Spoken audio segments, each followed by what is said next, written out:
Bueno, le voy dando la bienvenida a quienes se van sumando a esta primera sesión del seminario. Lo llamamos Seminario Internacional. Es un seminario que se da, es una instancia, ¿no?, que se abre en el Departamento de Filosofía de la UNCE. Esta ya es la quinta versión de un seminario donde se invita a un profesor, una profesora de una universidad extranjera para bueno, que nos comparta un proceso de investigación. Es muy importante para nosotros que las y los estudiantes tengan acceso a este tipo de trabajo. Es muy estimulante escuchar otros registros, otras maneras de abordaje, otros modos de leer. Y tiene un impacto, digamos, formativo, no solo para nuestras y nuestros estudiantes, sino también para los y las profesoras bueno, que de esa manera también nos vemos estimulados, digamos, por nuevas preguntas, nuevas lecturas. Así que estamos muy contentos de que en esta versión nos acompañe Guadalupe Reynoso. Yo compartí el evento en mi Facebook personal, bueno, se compartió en el departamento y muy honestamente me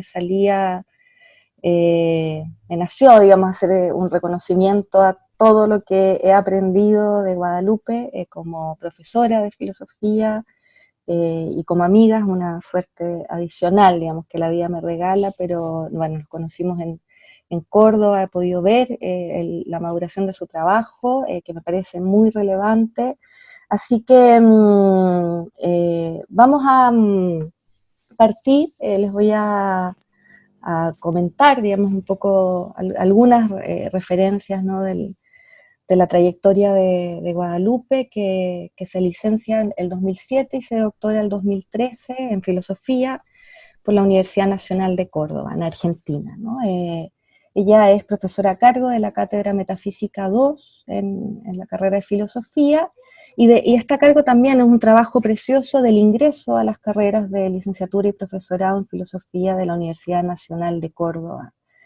Guadalupe tiene bajo su dirección un proyecto de investigación que se titula Pirronismo y Neopirronismo, el influjo del escepticismo antiguo en la filosofía contemporánea. Es un proyecto que está financiado por la Secretaría de Ciencia y Técnica de la Universidad Nacional de Córdoba.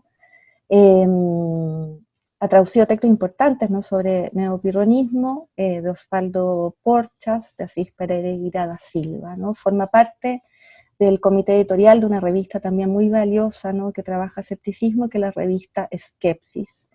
Y bueno, Guadalupe nos va a compartir ahora lo que ha sido, como les decía, una trayectoria importante de investigación en sus temas, ¿no?, que son escepticismo y toda esa tradición, ¿no?, que va del secto empírico a Wittgenstein, el neopirronismo, y bueno, los cruces ahí con la filosofía del lenguaje y la actualización de estas discusiones en el contexto de la filosofía contemporánea.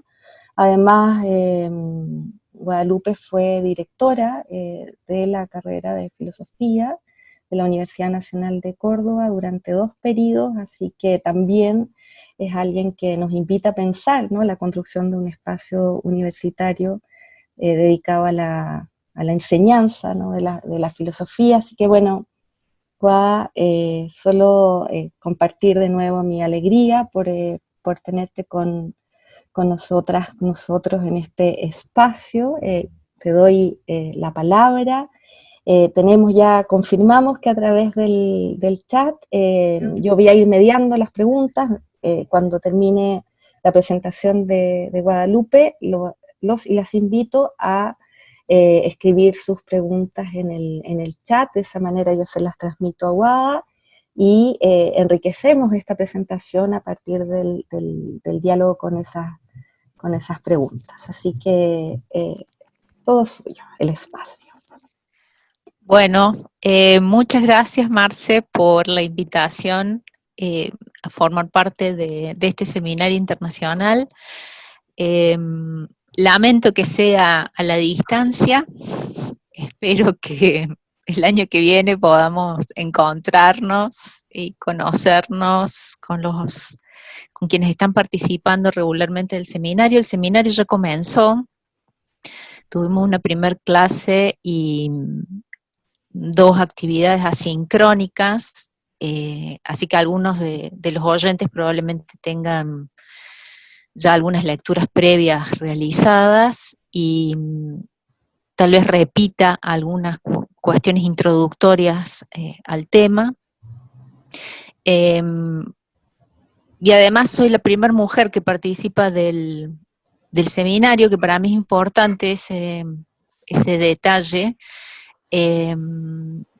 Para estos años y para en particular la lucha que se está estableciendo en Argentina, el debate para la legalización del aborto, que está en este momento en discusión. Bueno, es como el año, ¿no? Es como el 2020. Esto es exactamente la representación. Como el 2020, sí.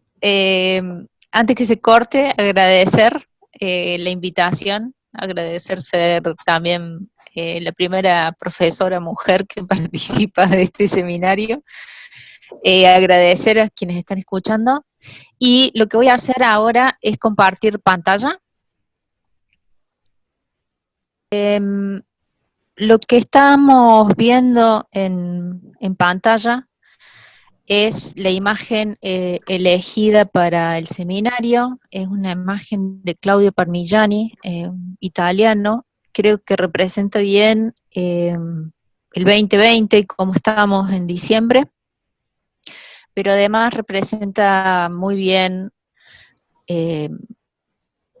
parte de lo que vamos a discutir hoy, que es el escepticismo, y en general el escepticismo siempre ha sido planteado como un desafío para la razón, y parece que más que iluminarnos, el escepticismo tiende a destruir la razón.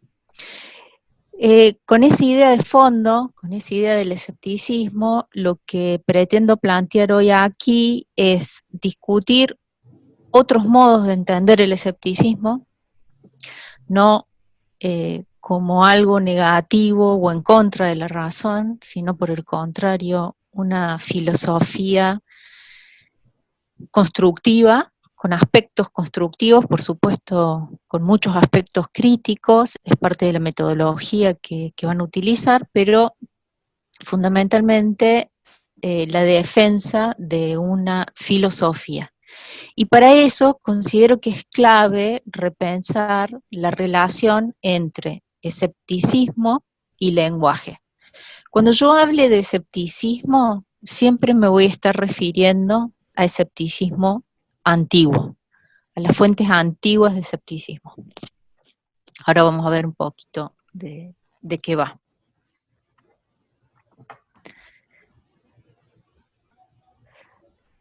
La conferencia forma parte del Seminario Internacional de la UMCE. El título del seminario es Escepticismo y Filosofía como Forma de Vida, reflexiones sobre lenguaje y acción.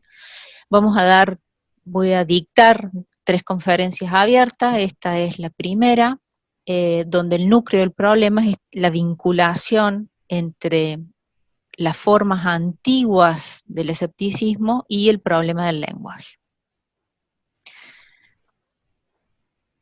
Lo que me interesa que pensemos es al menos en 2 posiciones en las que puede ser entendido el escepticismo filosófico. Por un lado, si uno presta atención a cómo el legado en el siglo XX del escepticismo nos ha llegado, es sobre todo a través de la fuente cartesiana del escepticismo, ¿no? Como un desafío epistemológico, como un problema acerca de las condiciones de posibilidad de conocimiento, y en el que efectivamente el escepticismo es visto como una enfermedad de la razón. El escepticismo antiguo, que data de la época clásica, por lo menos tiene datación en Pirrón, siglo III a.C., y llega hasta Sexto Empírico, siglo II después de Cristo. Cuando pensemos en el escepticismo filosófico, en la discusión que vamos a dar en la clase de hoy, vamos a estar pensando en esta fuente, en la fuente antigua del escepticismo, en la que no se plantea un desafío epistemológico, sino, entiendo yo, más bien un desafío práctico, porque hay una pregunta ética de trasfondo, no hay una pregunta por el conocimiento como pregunta fundamental. Si bien el escepticismo antiguo va a discutir las posibilidades de conocimiento, no es la pregunta que genera o que inicia o que es el horizonte de su propuesta. Y el escepticismo se planteó no como una enfermedad, sino más bien como una cura, como una terapéutica, como una sanación de una enfermedad específica que es el dogmatismo, una enfermedad filosófica que es el dogmatismo. Por dogmatismo hay que entender diferentes posiciones filosóficas que afirman conocer la verdad o que niegan el conocimiento de la verdad y que entienden puede plantearse una teoría sistemática acerca de lo real, una explicación acerca de lo real. Eso es lo que va a discutir el pirrónico. Ok. Bien, entonces, me interesa que trabajar sobre pirronismo, en particular sexto empírico, como fuente del escepticismo antiguo. Sexto empírico en particular tiene importancia porque sus escritos fueron traducidos al latín en el siglo XVI, tanto esbozos pirrónicos como contra los matemáticos o contra los profesores, o adversus matemáticos es el título en latín, y esa traducción al latín completa, que se da en 1569, tuvo un alto impacto en la filosofía moderna temprana y en particular en Montaigne. Montaigne escribió sus ensayos que publicó en diferentes fechas, pero la primera publicación de los ensayos es de 1580 y la traducción al latín de las hipotiposis y de adversus es en 1569. O sea, son casi 10 años de diferencia entre la traducción y publicación de esos textos de sexto empírico y los ensayos de Montaigne, para que vean el impacto inmediato que tuvo en los autores de esa época. Los usos que se hicieron en la modernidad de las fuentes antiguas del escepticismo son variados. Incluso Descartes utiliza el escepticismo antiguo para repensar y construir sus meditaciones metafísicas. Hago esta salvedad, Descartes no es un escéptico, él inventa un escepticismo para poder generar una teoría y para poder generar una justificación del conocimiento. En cambio, los pirrónicos propiamente son los escépticos, se llaman a sí mismos escépticos porque son aquellos que investigan, y eso es una diferencia importante para establecer algunas diferencias entre el planteo cartesiano y algunos problemas que emergen con Descartes que no son propios del escepticismo antiguo. Pero hoy no nos vamos a dedicar a ver esas diferencias entre el escepticismo antiguo y moderno, sino más bien tratar de entender que para comprender la propuesta pirrónica hay que entender qué vinculación tiene con el problema del lenguaje. Esa es la hipótesis de mi trabajo. Ahora bien, uno podría pensar, bueno, ¿cómo la filosofía ha tratado el problema del lenguaje? Bueno, una primera pregunta es qué vínculo hay entre el lenguaje y el mundo, o el lenguaje y la realidad, qué relación hay entre el lenguaje y el pensamiento, cómo nos comunicamos, cómo logramos entendernos entre nosotros, que haya diferentes lenguas y nos entendamos. Y en general la respuesta a esos problemas ha sido elaborar una teoría del significado. La pregunta ha sido por el significado. Yo no voy a entender en estos términos el problema del lenguaje en el pirronismo, sino que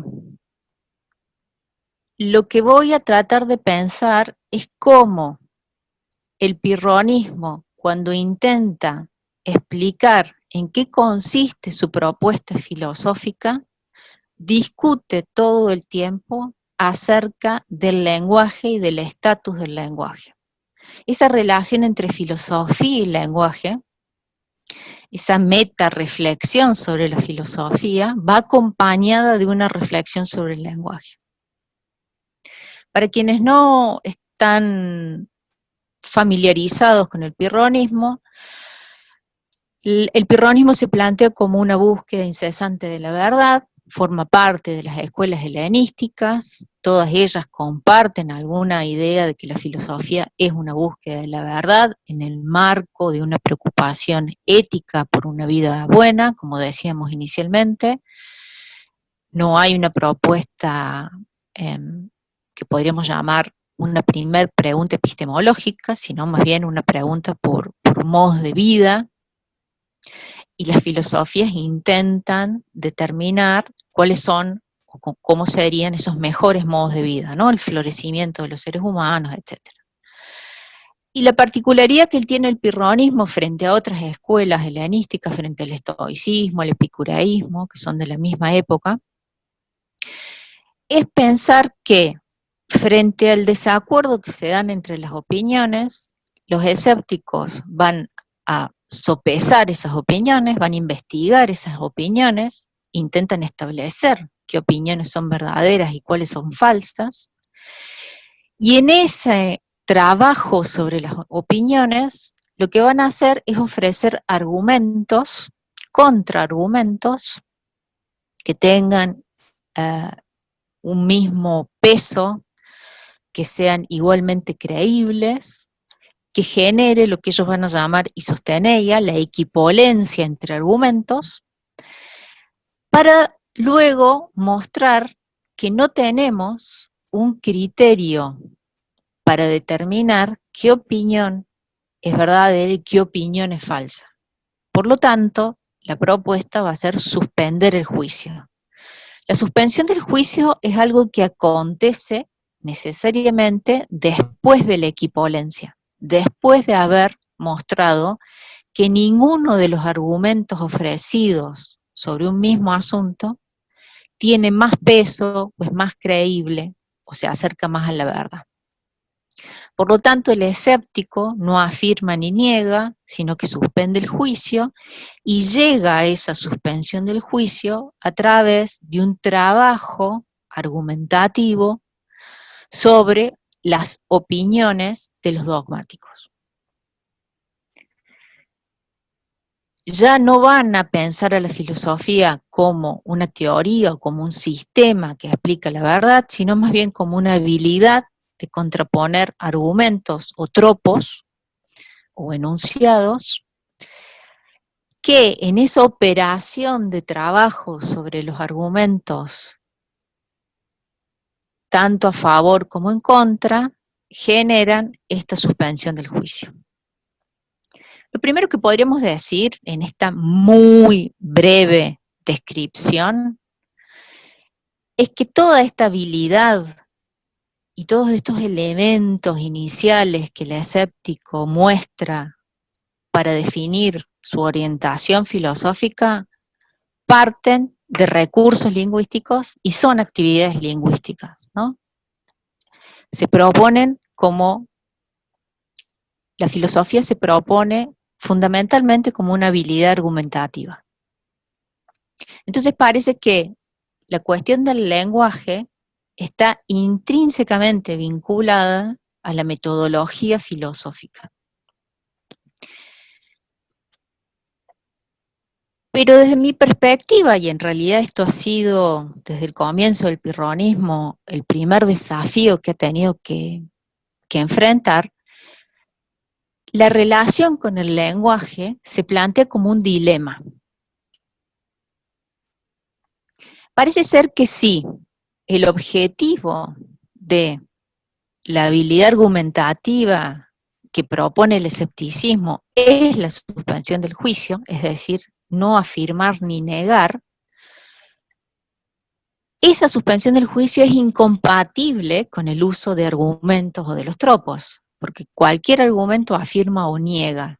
Entonces parece ser que en su propio origen el pirronismo se autoanula como posición filosófica.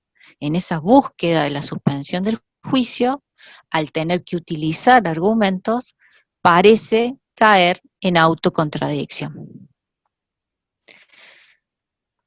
Una salida a este problema es pensar que el escepticismo es una habilidad argumentativa crítica, destructiva, y una vez que el escéptico destruye o llega a la suspensión del juicio, lo que queda es el silencio, la afasia.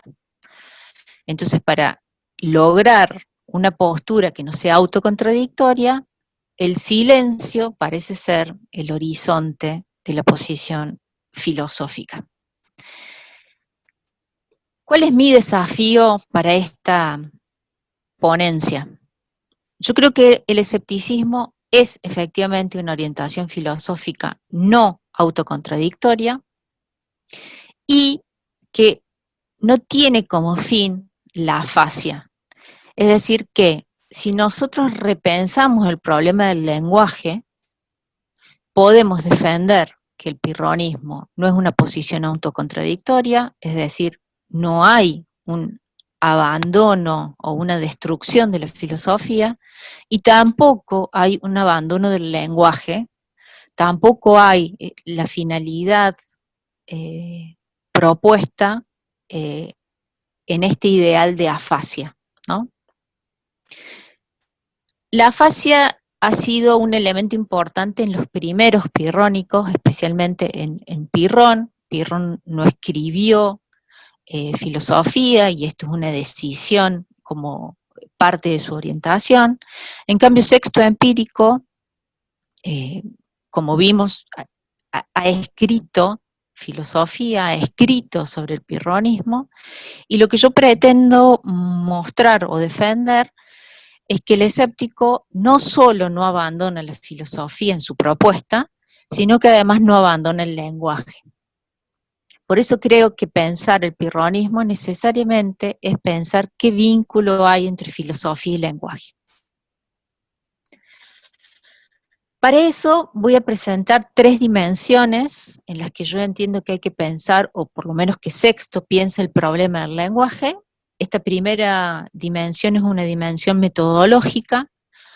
Si la filosofía es entendida como la investigación de la verdad, el lenguaje se piensa en relación con la posibilidad de afirmar esa verdad que se busca. Yo creo que para Sexto Empírico, todas sus reflexiones acerca de la filosofía están vinculadas de modo directo a los modos de expresión escéptica, al tipo de discurso filosófico que puede tener el pirrónico, al peso que tienen las expresiones, al problema de la afirmación en el lenguaje.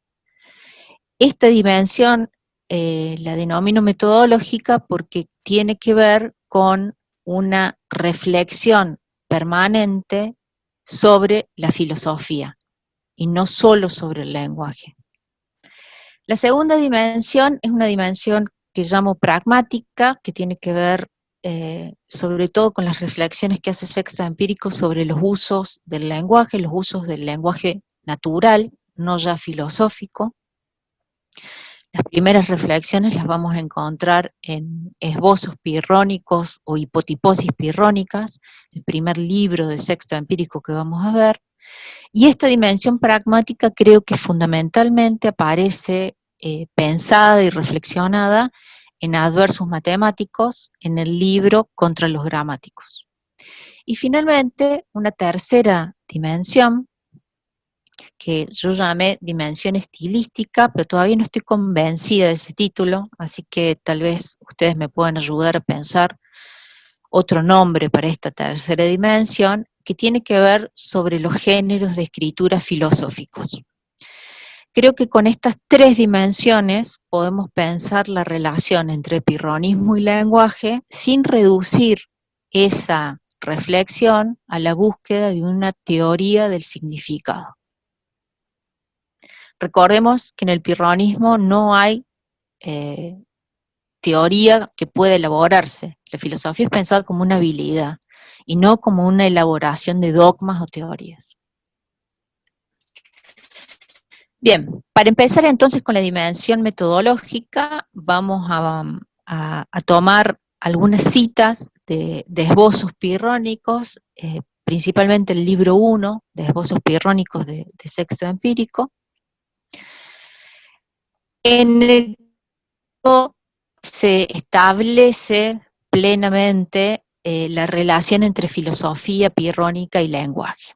Sexto indica: ya en el inicio de las hipotiposis o de esbozos pirrónicos, para quienes no están familiarizados con esta literatura, lo que aparece entre paréntesis HP es hipotiposis pirrónica, el número romano es el número del libro, y el número que sigue es el número de línea en la que pueden encontrar la cita.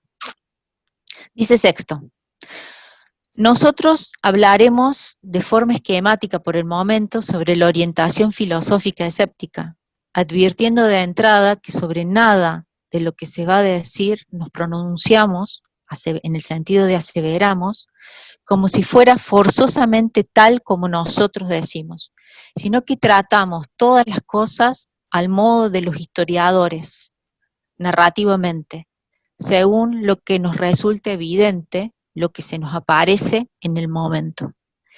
Ya de entrada, en la línea 4 del libro, lo que está mostrando Sexto Empírico es que todo lo que el escéptico va indicando acerca de su filosofía y acerca de las filosofías dogmáticas, en principio es provisorio. Ese pronunciamiento, el aseveramiento que aparece en los argumentos que utilizan, no es definitivo, no es un dogma fijo no es una definición que se establece, sino que desde el inicio intentan mostrar que todas las argumentaciones y opiniones que se defienden son por el momento provisorias, y en esto que dice nos resulta evidente, hay que tener cuidado con la palabra evidente, porque no es algo que esté vinculado con la autoevidencia, con alguna verdad o certeza fundante, eso es más terminología moderna, sino con lo que se nos aparece en el momento. Saben ustedes que en la filosofía antigua hay una distinción importante entre apariencia y realidad. El escéptico acepta esa distinción, que es una distinción dogmática, pero no para negar la realidad, sino para suspender el juicio respecto a si podemos acceder a esa realidad, si la podemos conocer. Y lo que acepta es el mundo de las apariencias, porque esas apariencias se imponen. Nosotros no tenemos un vínculo voluntario con lo que se nos aparece. Nosotros somos pasivos frente a esas apariencias. Por lo tanto, el escéptico lo que va a decir es, lo que se nos aparece en este momento es lo que nosotros vamos registrando y aparece en nuestros pronunciamientos. Y fíjense, además, al hablar de historiadores, y esta última mención a lo que se nos aparece en el momento, esta temporalidad absolutamente contingente y provisoria, porque esto que se nos aparece puede ser modificado, puede modificarse en otro momento. Por lo tanto, ya inicialmente el escéptico antiguo lo que está mostrando es algunas formulaciones lingüísticas que no estén atadas con algo fijo, sino más bien buscar recursos lingüísticos que muestren este carácter provisorio. Hay distinciones importantes teóricas que aparecen en las hipotiposis que vale la pena mencionar para seguir comprendiendo la vinculación entre lenguaje y pirronismo. Sexo empírico aclara que hay dos sentidos de dogma. Tengamos en cuenta de nuevo que el pirronismo es una habilidad argumentativa para curar la enfermedad del dogmatismo. Entonces dice Sexto, hay dos tipos o dos sentidos de dogma. El primero es el que asiente o el que aprueba algo en términos más o menos generales. Por ejemplo, al sentir calor o frío, nadie diría creo que no siento calor. Es decir, el escéptico puede decir siento calor. Ahora, ese siento calor es me parece que hace calor, se me aparece que hace calor. Pero nada digo sobre lo que es real, nada digo acerca del calor en sí mismo. El segundo tipo de dogma es un asentimiento, es una afirmación sobre cuestiones que después de analizadas científicamente, ese científicamente, entiéndase filosóficamente, de cosas no manifiestas. Eso no manifiesto tiene que ver con lo que está más allá de la apariencia, que está más allá de lo que se me aparece, es la realidad en sí misma. Lo que va a decir Sexto Empírico es, el filósofo dogmático entiende que puede acceder, que puede hablar sobre cosas que no son manifiestas. El escéptico va a suspender el juicio sobre eso y solamente va a sentir a lo que se le aparece. Y eso que se le aparece tiene un carácter, de nuevo, provisorio, subjetivo, general. Entonces, el escéptico puede aceptar dogmas en este primer sentido, pero sobre el segundo sentido es que suspende el juicio. Y toda su actividad argumentativa está dirigida a mostrarle al dogmático que en sus propios términos argumentativos no puede probar lo que él cree que está probando.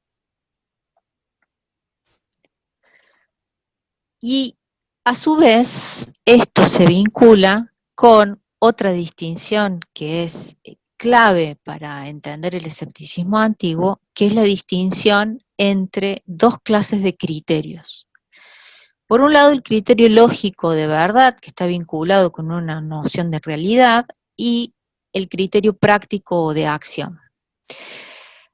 Sexto Empírico va a decir, frente a la argumentación y la contraargumentación, a la que hemos llegado a partir del desacuerdo entre las opiniones, la isosteneia entre estos argumentos, es decir, que ambos argumentos son igualmente creíbles, pero son opuestos, uno afirma, por ejemplo, y el otro niega, debemos tener un criterio para determinar cuál de esos argumentos es el verdadero y cuál es el falso.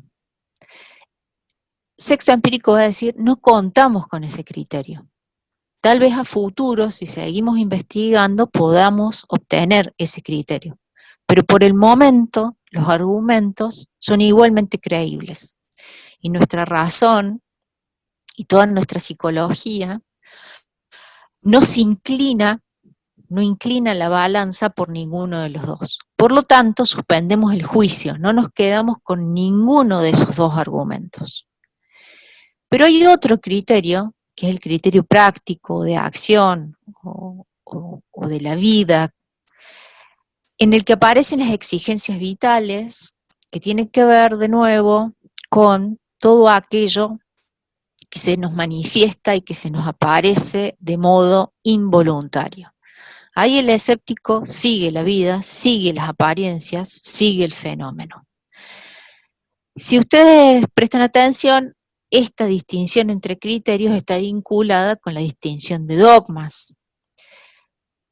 se rechaza el dogma 2, se rechaza en el sentido de se suspende el juicio sobre el dogma 2, justamente porque no tenemos un criterio lógico para determinar qué argumento es verdadero y cuál es falso.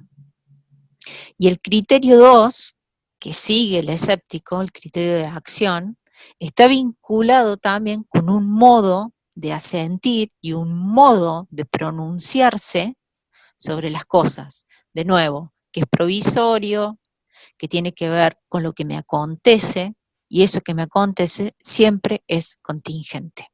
¿Sí? Bien.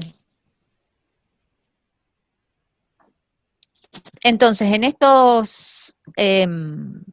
esta vinculación entre criterios y dogmas, Sexto va a decir: el que dogmatiza establece como real el asunto sobre el que dogmatiza, mientras que el escéptico no establece sus expresiones como si fueran totalmente reales, pues supone que del mismo modo que la expresión todo es falso dice que junto con las otras cosas también ella es falsa, e igualmente la expresión nada es verdad, así también la expresión ninguna cosa es más dice que junto con las otras cosas tampoco ella es más, y por eso se autolimita a sí misma junto con las demás cosas.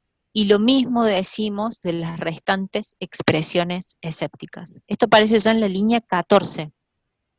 Ya en el inicio entonces de las hipotiposis, Sexto está pensando todo el tiempo en qué sentido todo lo que el escéptico dice o expresa, qué estatus tiene, cómo esas expresiones, esos enunciados, esos usos de los argumentos es provisorio, no fija nada, no determina nada de modo definitivo. Un poco más adelante, por los demás, si el dogmatismo establece como realmente existente aquello que da como dogma, mientras que el escéptico presenta sus expresiones de forma que implícitamente se autolimitan, autoanulan.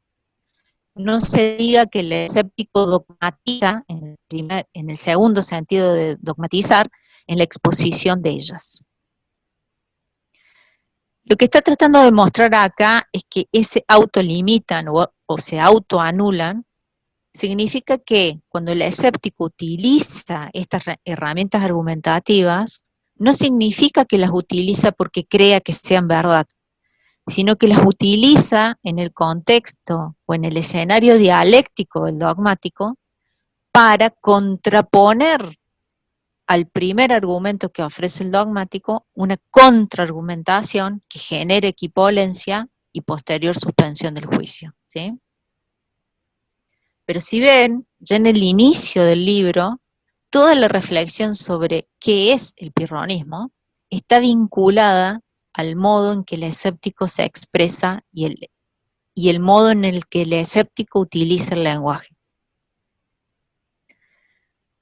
Un poco más adelante, y esto ya es más específico de las expresiones escépticas, hay un apartado específico al final del libro 1 en el que Sexto Empírico discute específicamente qué son las expresiones escépticas. Va a decir: el no es más esto que aquello, dejen clara nuestra forma de sentir, según la cual, en virtud de la equivalencia de los opuestos, concluimos en la neutralidad, entendiendo por equivalencia la igualdad en cuanto a lo que parece, a lo de parecernos probable, y entendiendo en general por opuesto las cosas que se impugnan mutuamente, y por neutralidad el no asentimiento a ninguna.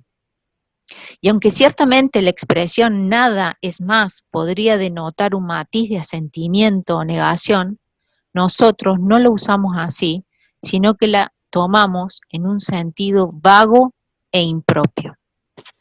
De nuevo, y para repasar, lo que está mostrando aquí Sexto es que la habilidad argumentativa que ofrece el pirronismo lo que permite es que frente a un mismo asunto se opongan dos argumentos. En esa oposición hay un equilibrio, por lo cual no podemos definir cuál de esos argumentos es el verdadero o el válido, con cuál nos quedamos, y por eso concluimos en una neutralidad, y por eso suspendemos el juicio. Pero esa igualdad entre esos argumentos también es momentánea, porque el escéptico sigue investigando. Y todo resulta probable, porque a futuro el dogmático podría presentar otro argumento a favor y el escéptico tener que elaborar otro contraargumento. Por lo tanto, la equipolencia, esta habilidad argumentativa de oponer argumentos, es también una actividad permanente, porque es una actividad que se va renovando, ¿sí?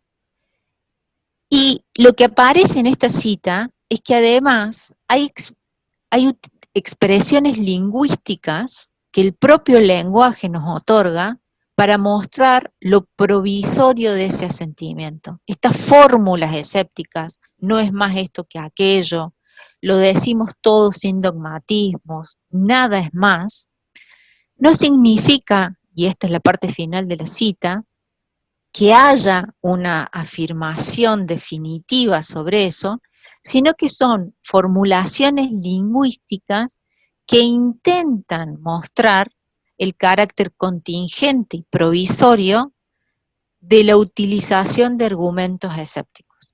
Pero como ven, son recursos lingüísticos, no es que el escéptico se sale del lenguaje, sino que desde el lenguaje tenemos recursos lingüísticos para mostrar ese carácter provisorio.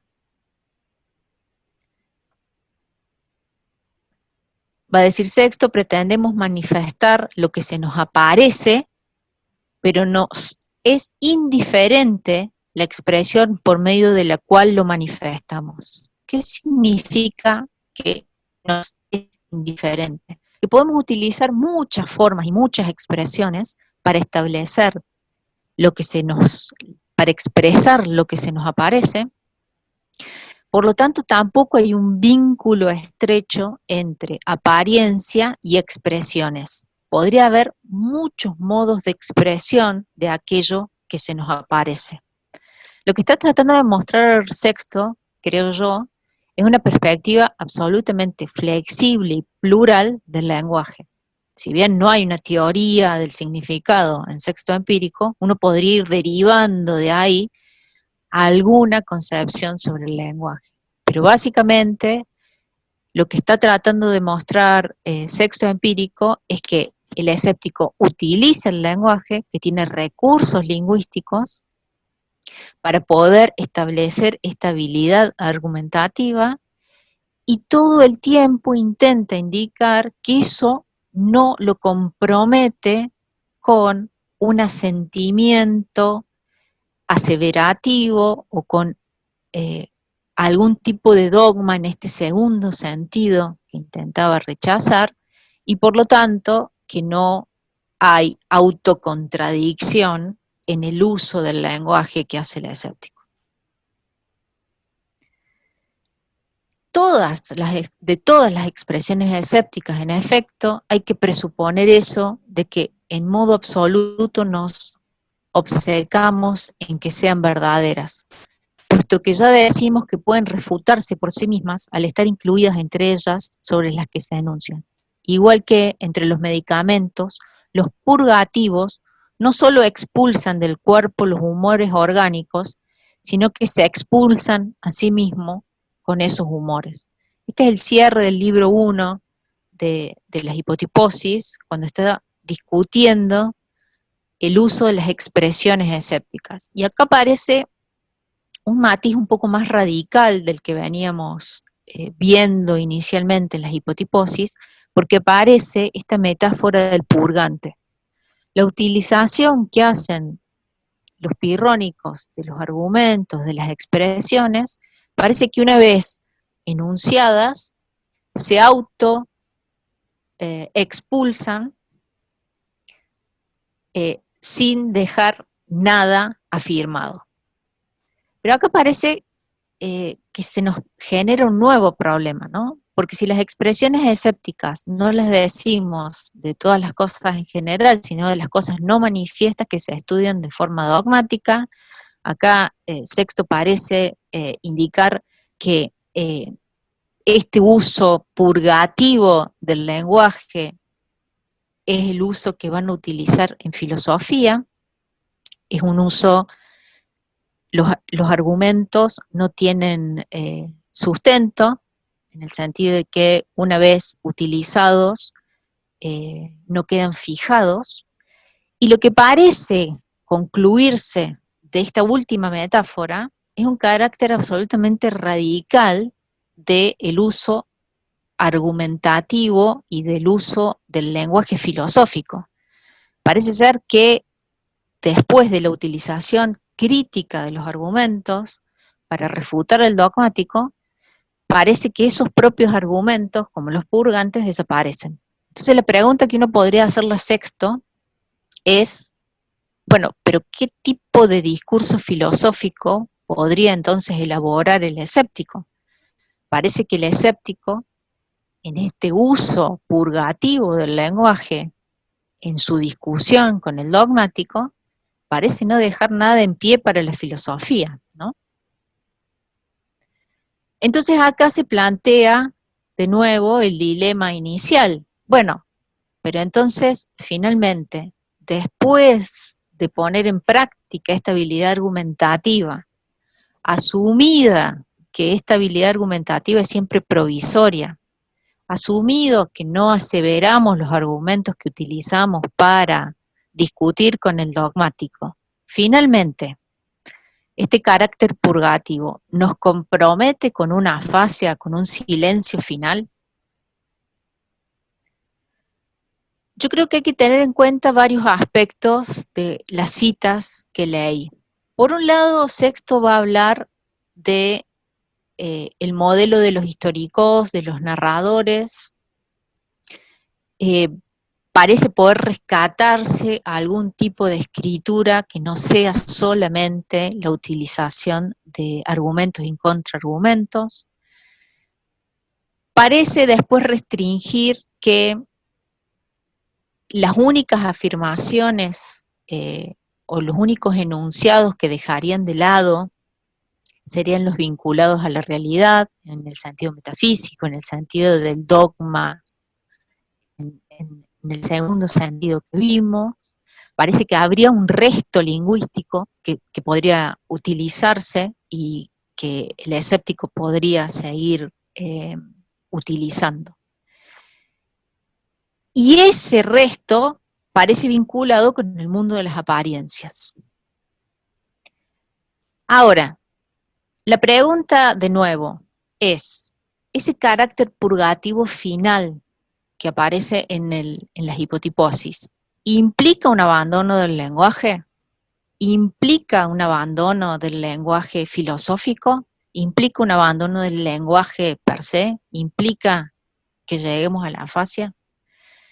Yo creo que no, y creo que la forma de intentar entender el uso que hace el escéptico del lenguaje, después de esta faceta crítica que aparece en las hipotiposis, es la dimensión pragmática, es el rescate de los usos cotidianos del lenguaje.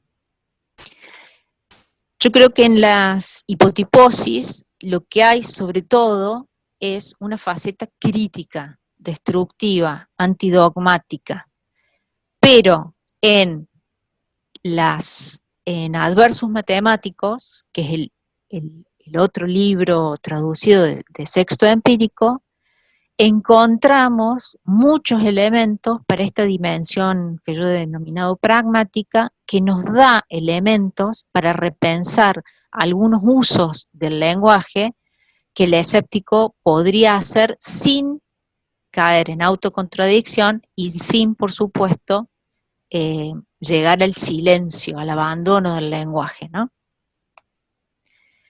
En Adversus es un libro diferente a las hipotiposis. Las hipotiposis o esbozos pirrónicos está dedicado a discutir contra las filosofías dogmáticas.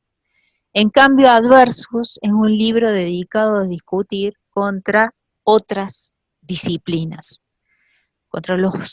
por eso se los ha traducido contra los profesores, se discute contra los gramáticos, los músicos, los retóricos, etc.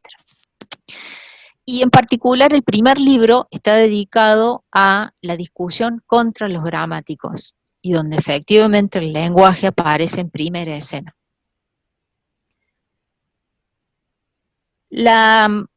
Lo primero que aparece en este libro es en qué sentido se va a entender la gramática. La gramática nos enseña combinaciones de elementos para aprender el arte de escribir y leer. Y hay un segundo sentido de gramática, que es la investigación del descubrimiento y la naturaleza de las letras, lo que nosotros podríamos llamar ahora filología. Y Sexto va a rechazar esta segunda, sobre todo por esta idea de que nosotros podemos descubrir la naturaleza última de las letras, pero no va a rechazar la primera. Y la primera no va a ser rechazada, no va a rechazar el escribir y el leer, y podríamos decir nosotros no va a rechazar cierto uso del lenguaje, porque nos resulta útil, ¿no? De ahí que también sea una dimensión pragmática, porque es útil para la vida. Y eso parece ser parte del criterio que va a seguir Sexto Empírico para aceptar determinadas disciplinas, aquellas que sean útiles para la vida. El arte de leer y escribir es una de las cosas más útiles que hay, pues el manejo de los elementos de escritura ayuda a conducirse en la vida. Más adelante, en la sección 9, y esta es la que me interesa que discutamos en detalle, me parece que uno puede aquí rescatar una noción de qué está pensando Sexto, o con qué compromiso se va a quedar Sexto con respecto al lenguaje. En esta sección se va a discutir el arte de la corrección, y se investiga la idea de la posibilidad de determinar el buen griego, la pureza de una lengua. Es decir, poder establecer un criterio para determinar cuándo hablamos con claridad y con precisión. Y para ello va a revisar dos posturas en disputa en torno a la noción de corrección. La cuestión es si es posible establecer algún principio para el uso adecuado de las palabras o no. Por un lado están los analogistas y por otros los anomalistas.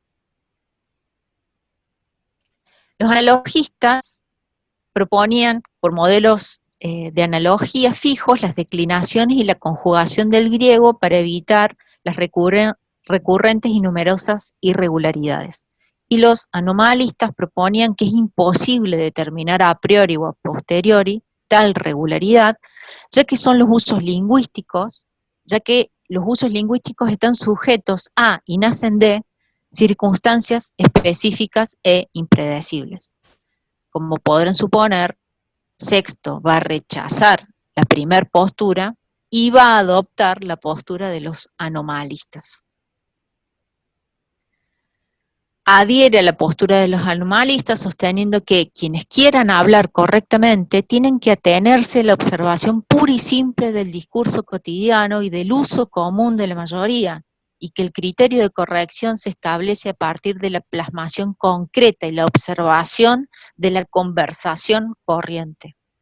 El criterio pragmático, de nuevo, es la utilidad para la vida del lenguaje que se basa en la observación de los usos corrientes, no algo así como unos primeros principios que aprendemos y después aplicamos, ¿no? Esto claramente para mí es una anticipación muy concreta de cuestiones que uno puede encontrar en Wittgenstein, por ejemplo, ¿no?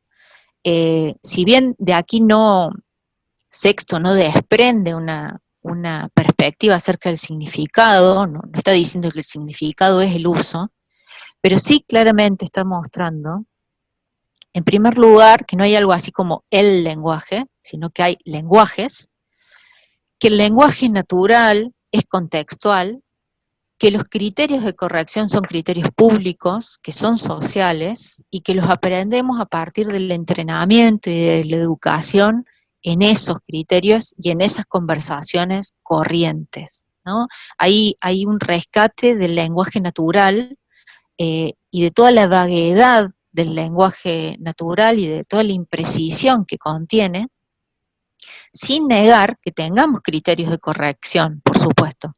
Pero de nuevo, esos criterios de corrección son provisorios, son convencionales, se establecen, y una vez que se establecen, nos permiten distinguir usos correctos e incorrectos, pero también se modifican, tienen una historicidad las palabras y una historicidad esos criterios. Hay una perspectiva también, la dimensión pragmática del lenguaje, ¿no? No es solamente un criterio pragmático porque el lenguaje nos resulta útil, sino además es rescatar una perspectiva pragmática y no discutir la dimensión semántica, por ejemplo, del lenguaje. Y hay una hermosa metáfora que aparece también en esta discusión contra los gramáticos, que me parece que refleja muy bien la posición de Sexto, y es la metáfora de la moneda.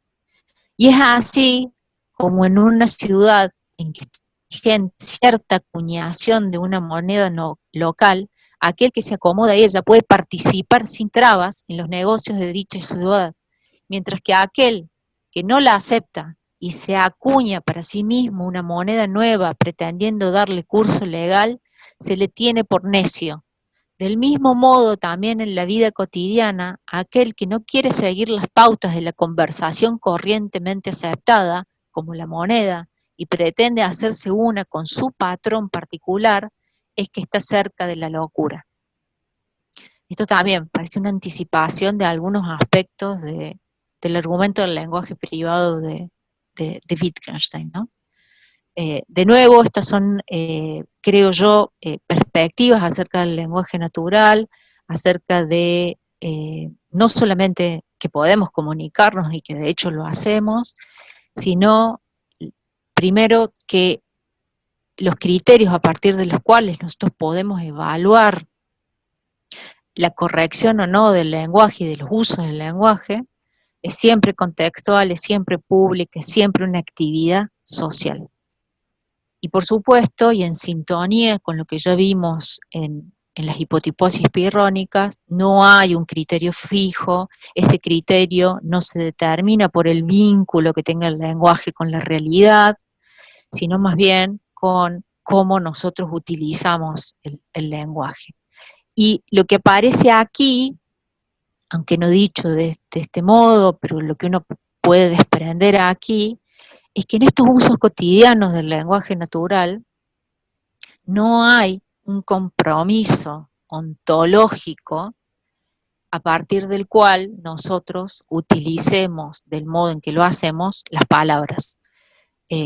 Esos usos no están atados a algo así como la realidad en sí misma, sino que dependen de nuestras convenciones. Y creo que es en ese sentido en el que Sexto defiende el uso del lenguaje y defiende que nosotros, los pirrónicos, me sumo ahora a esa orientación, hay modos no dogmáticos de utilizar el lenguaje, para decirlo de modo más sencillo. De nuevo se acentúa la idea de usos al señalar que el lenguaje por sí mismo no es ni bueno ni malo. La prueba es que una misma cosa dicha por una persona seria y cultivada nos resulta ofensiva, pero dicha por un payaso para hacer reír no nos ofende en absoluto. Los criterios de corrección entonces dependen de la identificación de los usos comunes. Y de nuevo, esos usos pueden cambiar, son históricos, son contextuales, se pueden modificar, etc. El lenguaje es algo vivo, los lenguajes. Ahora bien, y acá aparece otro problema. Parece ser que esta defensa de este uso común, de estos usos comunes del lenguaje, nos compromete con usos cotidianos del lenguaje, pero no con usos filosóficos. Entonces, El escéptico efectivamente puede utilizar el lenguaje, efectivamente puede utilizar el lenguaje natural sin estos compromisos metafísicos, pero el problema es si ese lenguaje le permite al escéptico generar un discurso filosófico, una escritura filosófica. Dicho de otro modo y en los términos en los que iniciamos la charla, efectivamente no hay una afasia final para el escéptico. El escéptico puede usar el lenguaje, no hay un abandono del lenguaje, no hay silencio. Pero parece que subsiste la pregunta si puede haber un uso filosófico del lenguaje, si puede haber un discurso filosófico pirrónico, si puede haber, en otros términos, una escritura escéptica. Y creo que para eso, para intentar responder eso, vamos a pasar a la tercera dimensión que marqué inicialmente, que es la dimensión que yo llamo estilística o de los géneros de escritura, de los géneros discursivos, y creo que un buen ejemplo es Montaigne.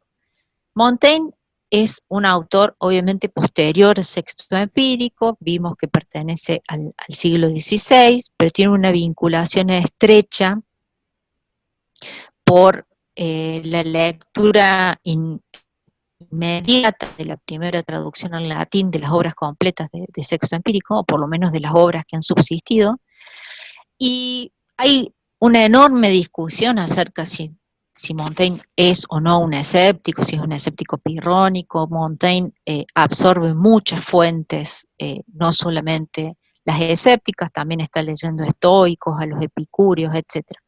Pero yo quiero detenerme sobre todo en la cuestión de la escritura de Montaigne y el invento de un género de escritura que es el ensayo. Yo creo que es una escritura escéptica y eso nos habilita a pensar en la posibilidad de en qué sentido podría haber un discurso filosófico, una escritura filosófica escéptica. Montaigne, como buen lector, enfrenta inicialmente la acusación de autocontradicción que se le hacen a los escépticos y dice: veo que los filósofos pirrónicos no pueden expresar su concepción general ni de ninguna manera, en ninguna manera de hablar, pues les sería preciso un nuevo lenguaje. En nuestro está todo formado de proposiciones afirmativas que le son por completo enemigas, de modo que cuando dice dudo, se los agarra por el pescuezo para hacerlos confesar que al menos aseguran eso y que saben que dudan. Así se han visto obligados a salvarse por medio de esta comparación con la medicina, sin la cual su humor sería inexplicable cuando pronuncian ignoro o dudo, dicen que esta proposición se evacúa a sí misma junto al resto, ni más ni menos que el ruibarbo que empuja fuera los humores malignos y con ello se evacúa a sí mismo. Esta fantasía se concibe con más seguridad mediante la interrogación ¿qué sé yo?, como la he puesto en la divisa de la balanza.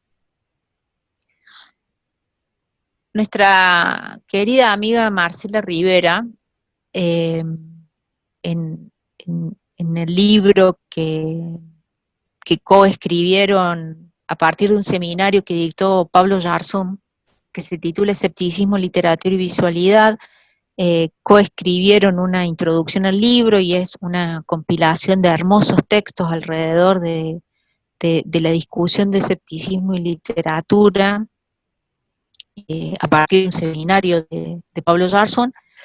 Marci tiene un hermoso escrito sobre Montaigne, pero en la introducción dice, ese no saber de Montaigne abriría la posibilidad misma de las prácticas de escritura, un no saber que guardaría relación con el abismo que se hiende en la modernidad entre sujeto y experiencia.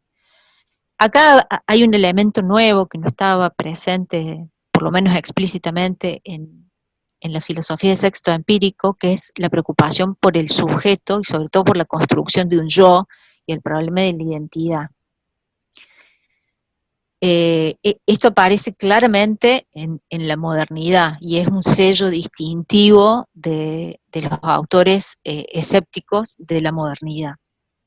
Pero sin embargo, lo que me interesa destacar en Montaigne, que ese no saber, entendido en términos de sexto empírico, ese no afirmar, esa suspensión del juicio, no cancela la filosofía y no cancela la posibilidad de un discurso filosófico, de una escritura filosófica, sino que es lo que permite esa escritura filosófica. ¿Sí? Las reflexiones pirrónicas sobre el lenguaje y su relación con lo real y su capacidad de narrar lo que acontece, para poner en práctica una terapéutica escéptica sobre el estatus de lo literario a partir del modo en el que se problematiza la inscripción y el registro del yo en la modernidad.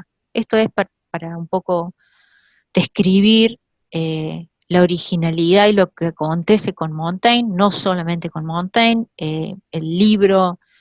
En el libro Escepticismo, Literatura y Visualidad hay además reflexiones sobre otras manifestaciones artísticas, también sobre la pintura, lo que ocurre en otras manifestaciones artísticas.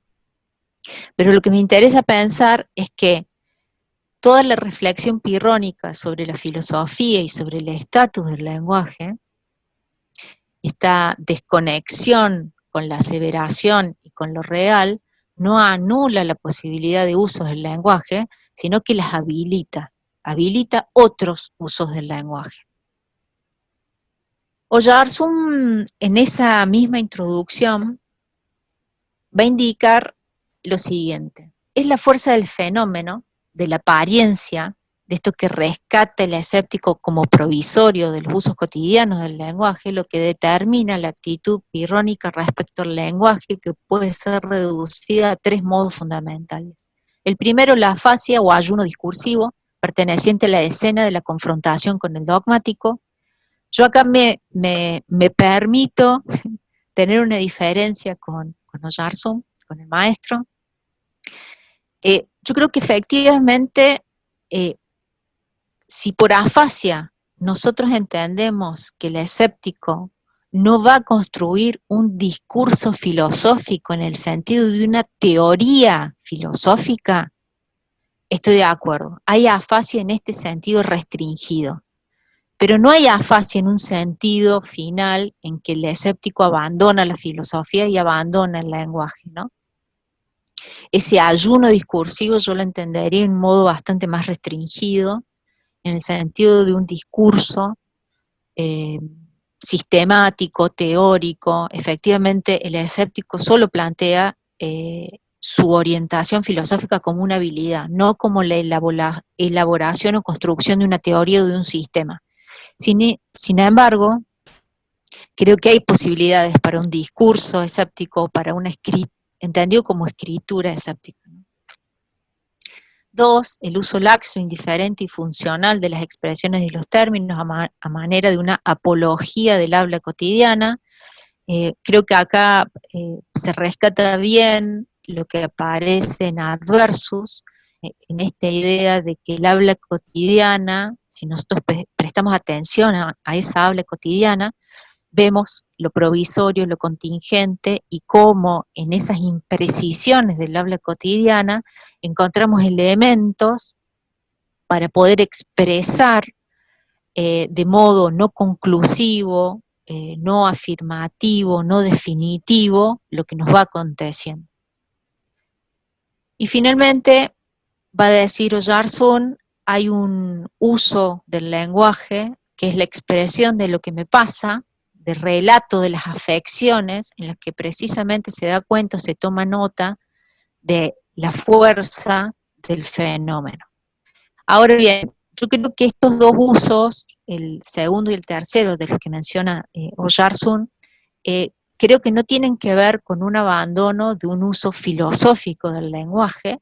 Creo que, por supuesto, puede haber una apología del habla cotidiana, pero eso no significa un abandono de la filosofía. No es que el escéptico deje de ser filósofo para hablar como los no filósofos, sino que de la observación del lenguaje natural, encontramos herramientas y recursos para poder crear una escritura filosófica, modos de expresión filosófica que no sean conclusivos, que no sean determinantes, que no sean fijos.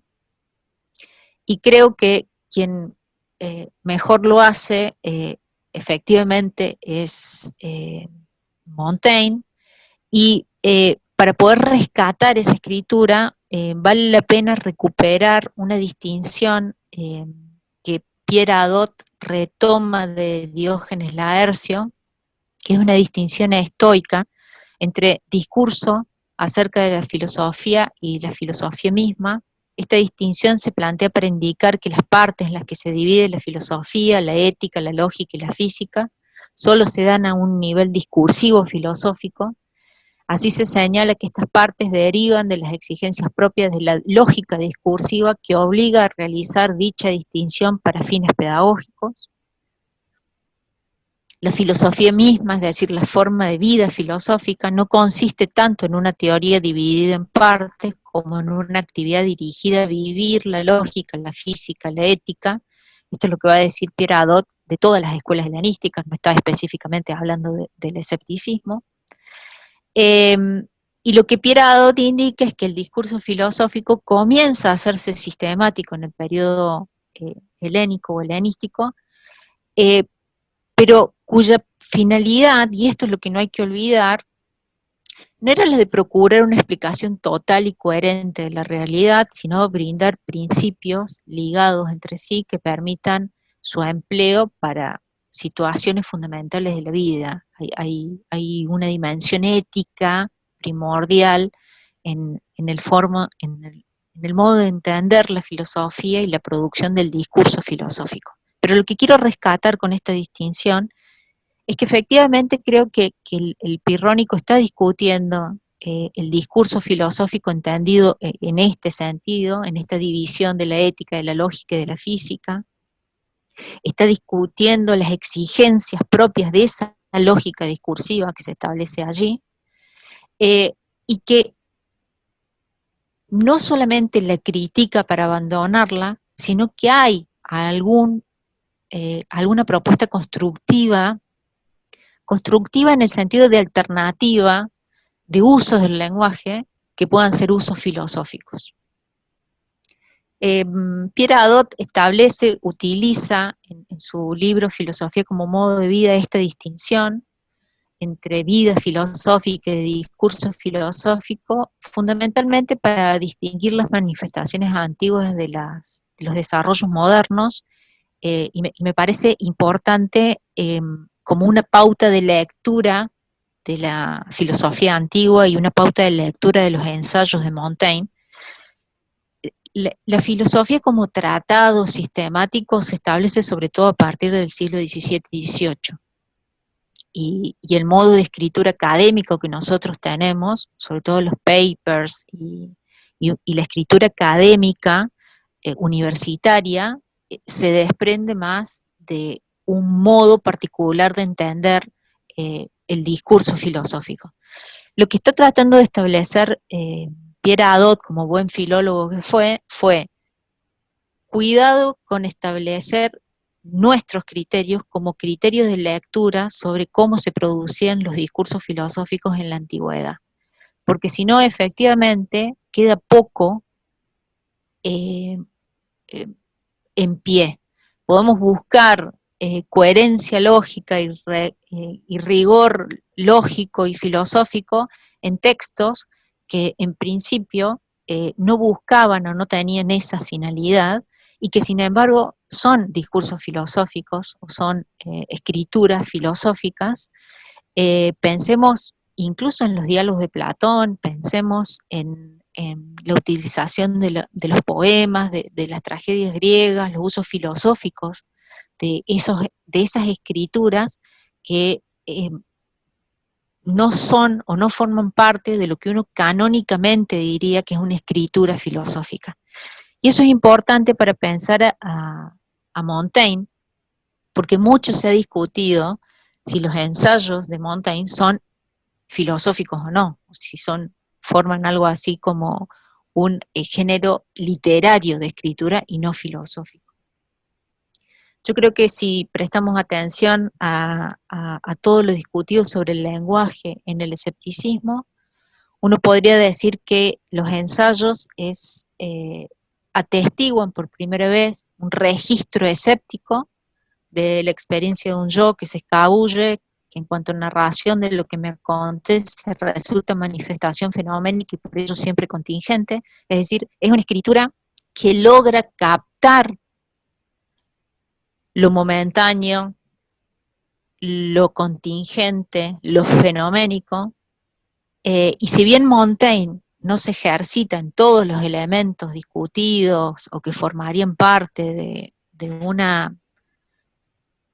un pirronismo, Montaigne no utiliza la equivalencia ni la suspensión del juicio, tiene otro tipo de escritura, no siempre es argumentativa, en general los argumentos es como que se acumulan, hace citas de sus propias lecturas, en general los títulos de los ensayos no coinciden con el contenido de los ensayos, etc.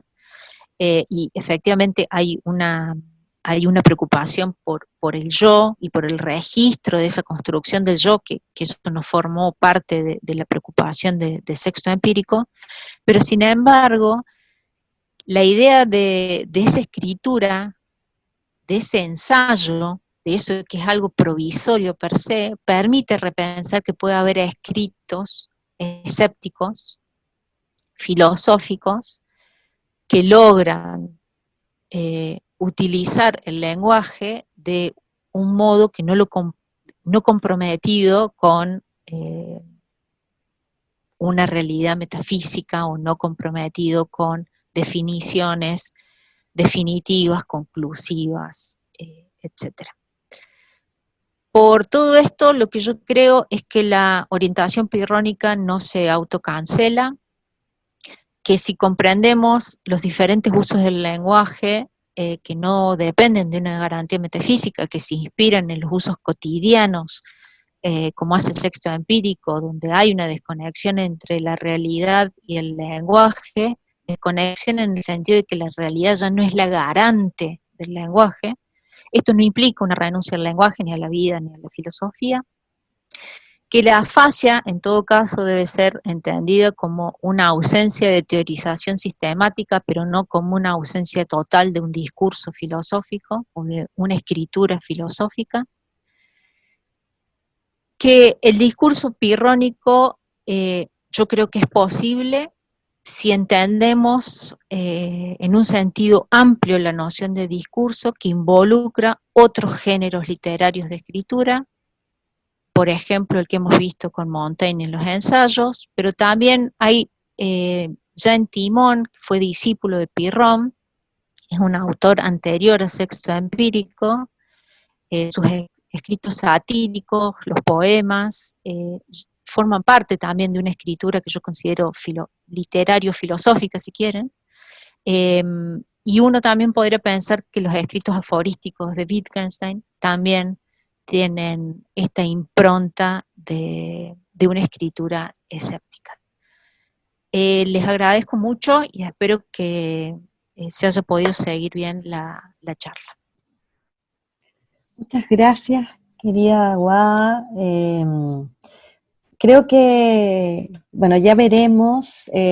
También tengo el temor de que no se haya escuchado, digamos, para todos con la continuidad requerida. Yo por ahora no voy a abrir la cámara, pero si quieres veamos cómo nos resulta, digamos, al menos para este cierre. Es importante vernos. Les comento a todos, primero agradecerles, no tenemos noticias de con qué calidad, ¿no? Pudieron ver el video, quienes están en este momento conectados.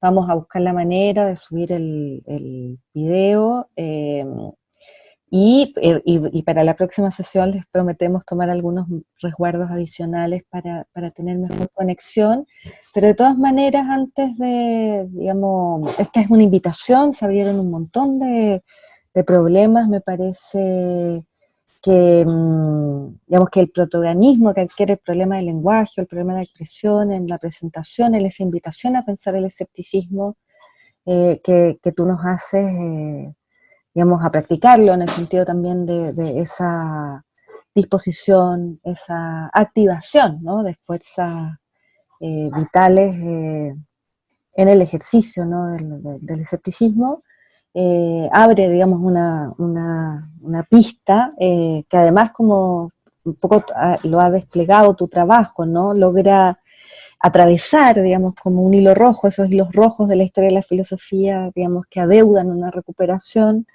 bueno, cierta tradición occidental que probablemente no ha tenido el, digamos, protagonismo y que hoy recuperamos, porque hay también digamos, la propia experiencia nos ha mostrado que requerimos, digamos, como ponía yo la invitación al seminario, desplegar un pensamiento filosófico atento a la contingencia, atento al imaginario, ¿no?, a la fuerza de lo cambiante. Me dicen por ahí que se escuchó muy bien, así que me alegra que al menos para Buenísimo. muchos espero hayan podido estar aquí. Y como tenemos el chat y yo le voy transmitiendo a Guada preguntas, tenemos todavía un espacio. Como les indicaba, es la primera clase de 3, así que quedan todos muy, digamos, cordialmente invitados a seguir invitados a seguir el seminario, pero en esta primera instancia sería nada maravilloso si alguna de quienes están escuchando nos quiera compartir alguna reflexión o pregunta para transmitírsela a Guada. Quedo ahí a la espera si hay alguien en el chat. Yo por mientras voy tanteando una, ¿no? Nada, me quedé pensando, que allí, gracias Cristóbal, ¿no? Voy a abrir primero la reflexión, la voy a comentar, ¿no? La reflexión que hace Cristóbal dice: quizás no sea una pregunta fiel al tema del lenguaje en específico, pero quería saber si la línea de activación por un modo de vida filosófico estaría en relación con el criterio de los fenómenos. Pienso en Descartes con el discurso del método y Spinoza en el Tratado Teológico Político y el Tratado de la Reforma del Entendimiento, en los cuales adoptan ciertas directrices para no solo escapar de la hoguera, sino también para una investigación inacabada, ¿no? Dice, finalmente, se podría hacer una lectura de ejercicios espirituales, está pensando en Hadot, ¿no?, en ese problema. Es el comentario de Cristóbal. Yo coincido con Cristóbal, creo en lo siguiente. Yo creo que Pierre Hadot está utilizando una distinción que a veces es un poco forzada entre antiguos y modernos, porque uno podría pensar, bueno, hay muchas escrituras modernas que no, filosóficas, que no son tratados filosóficos. Pensemos no solamente en Montaigne, pensemos en Rousseau, en las ensoñaciones, en las confesiones, en los ensayos de Bacon, el propio Hume, los diálogos, etc. Me parece que lo que a mí me parece que está bien de Hadot es cuidado en cómo leemos y qué estamos buscando nosotros en estas escrituras antiguas, incluso en estas escrituras como más alternativas. ¿Qué idea tenemos nosotros de una escritura filosófica? Porque si esa noción de escritura filosófica está solamente asociada a un rigor lógico, argumentativo, etcétera, etcétera, es probable que mucho quede afuera, ¿sí? Entonces, yo coincido en Pierre Hadot en eso. Creo que efectivamente la idea de Pierre Hadot, al hacer hincapié en la idea de filosofía como modo de vida en la antigüedad para diferenciarla de la modernidad, es sobre todo que la filosofía como modo de vida se daba de modo comunitario. había otros, había discípulos, había escuelas, se vivía de un modo determinado. Lo que Adot ve en la modernidad es que quienes escriben en solitario para un público anónimo, en principio. Escriben para sus amigos seguramente, pero en principio el libro llega a alguien que vos no conoces. Y hay algo que se empieza a modificar, sobre todo con la creación de las universidades. Y me parece que Adot es ahí donde intenta marcar una diferencia. Depende cómo entendamos esos ejercicios espirituales, si son solamente ejercicios individuales, subjetivos, o esta otra impronta de la filosofía como modo de vida en el que el diálogo con otros, la vida compartida con otros, en donde la vida del maestro forma parte también de las enseñanzas, eso claramente está en la antigüedad y parece que se pierde en la modernidad. Se pierde por múltiples razones, ¿no? Y incluso por la estructuración de las sociedades, la creación de la imprenta. Entonces me parece que Adot lo que está tratando de mostrar es, cuidemos históricamente estas diferencias, porque esto puede mejorar la lectura que nosotros hagamos de otros textos, que en principio consideramos que son no filosóficos o no rigurosos. Yo tomé esa precaución como un hilo conductor para repensar el estatus del lenguaje en el escepticismo. Primero porque es un problema explícito en el escepticismo antiguo, pero segundo, para repensar la invitación de Pablo Jarzún a cuál es el estatus de lo literario y de lo ficcional, ¿no? Y con esa clave de lectura que te da Adot, repensar entonces esta otra dimensión del lenguaje, que es la última que yo mencioné como estilística, aunque lo de estilístico todavía no me convence, pero sí pensar géneros de escritura.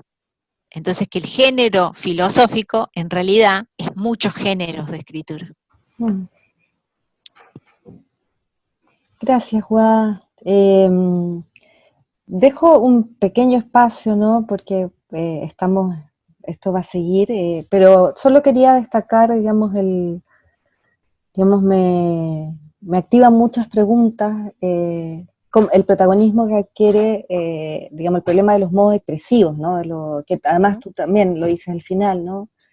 No solo que haya un género, ¿no? que especifique algo así como la escritura filosófica, sino que sería un pensamiento que en la medida en que está desafiado, ¿no? A tensar las categorías a partir de las cuales ese mismo pensamiento se ha constituido, tiene que medirse con sus propias formas expresivas, ¿no? Y esa expresión, dices tú, recuperando a Pirrón, ¿no? Se da al modo de los historiadores, ¿no? Y en esa, tú introduces una marca, ¿no? Traductiva que es narrativamente, ¿no? Y entonces, digamos, parece un problema relevante a propósito de ese vínculo entre experiencia y narración, digamos, tan determinante, por ejemplo, para una filosofía como la benjaminiana, a partir de las reflexiones sobre el empobrecimiento, ¿no? de la experiencia, la modernidad. Y pensaba que hay un momento muy fundacional de la filosofía, que es la poética aristotélica, que cuando piensa, digamos, digamos en la poética, hace la marca, ¿no? Entonces dice, digamos, la poesía estaría más cerca de la filosofía que la historia, a propósito del problema del tiempo, ¿no? De una historia que cuenta lo yacido y de una poesía que versa sobre lo que podría acontecer, ¿no? Y ahí entonces Aristóteles reconoce como una inclinación hacia la generalidad que no tendría la historia que trata de lo particular. Y entonces, claro, esto es interesante porque introduce en el momento, digamos, en un momento también germinal, otra relación con el problema de la narración. No sé cómo lo ves. Y con la temporalidad, Y el problema del tiempo, sí. Claro, porque el históricos ahí, digamos, es una narración también, me parece que indica una temporalidad diferente a la aprehensión de la verdad. Si el escepticismo es una búsqueda permanente, ¿no? Hay también otra noción de otra temporalidad, y además, cómo registrar eso contingente de modo contingente. Me parece que ese es el desafío. Y me parece que hay tipos de lo que está diciendo el escéptico, me parece a mí, lo vamos a ver en la próxima clase, donde aparece de modo más contundente la reflexión metodológica con el lenguaje. Digamos, la filosofía se convierte ya digamos, los problemas filosóficos son problemas lingüísticos, eso no está acá, ahora, pero me parece que lo que muestra Sexto no es que hay que abandonar el lenguaje, porque el lenguaje siempre fija. El lenguaje tiene sus propios recursos para mostrar esa temporalidad, esa contingencia, y es ahí donde nos tenemos que educar, porque la filosofía tiende a hacer un uso del lenguaje que el lenguaje permite. El lenguaje es afirmativo, ¿no? Hay una tendencia a la afirmación, pero sin embargo, lingüísticamente podemos mostrar esa dimensión, ¿no? Esa dimensión contingente. Y a mí me parece que esa es la riqueza de las expresiones escépticas. Y algo que no mencioné, y me permito el divague, Sexto Empírico fue médico, y mucha de la discusión en las hipotiposis es con la medicina y la noción de causa. Se piensa la filosofía también como una terapéutica, hay muchas metáforas, la metáfora incluso del purgante, pero cuando discute con las escuelas médicas, la escuela metódica, la empírica y la racionalista, también discute cómo los médicos iban registrando los síntomas, ¿no? Cómo iban haciendo reportes de los síntomas. Y esos reportes no tenían que ver con determinar la causa de las enfermedades, sino ir trabajando sobre la sintomatología, y en ese registro de esa sintomatología poder ir tratando la enfermedad. Y ahí hay una noción también como de registro médico, que es sobre síntomas y no sobre causas finales, que es interesante para pensar, no solamente con la metáfora de los historiadores, digamos. Estaría bien pensarlo con las escrituras médicas. Le agradezco, ahí hay una intervención de Gonzalo, los comentarios van a quedar grabados, entonces por ahí los puedes mirar y los incorporamos en la conversación de la sesión que viene, y vamos a buscar la manera de que la próxima sesión esté mejor la transmisión. Ahora lo hicimos con el internet de casa. Nos apoyaron desde comunicaciones en la UMCE, pero lo importante es que está el archivo, que tuvimos compañía. Les agradecemos a cada uno haber estado en esta primera sesión, y la alegría es que no termina aquí, que seguimos el 10 y el 17, y que viene una conferencia el 7 de enero, así que vamos a seguir acompañados por Guada de esta forma, y ya nos encontraremos en persona. Así que infinitas gracias, Guada, gracias a todos. Gracias a todos. Que estén muy bien. A todos. Que estén bien. Gracias, chao.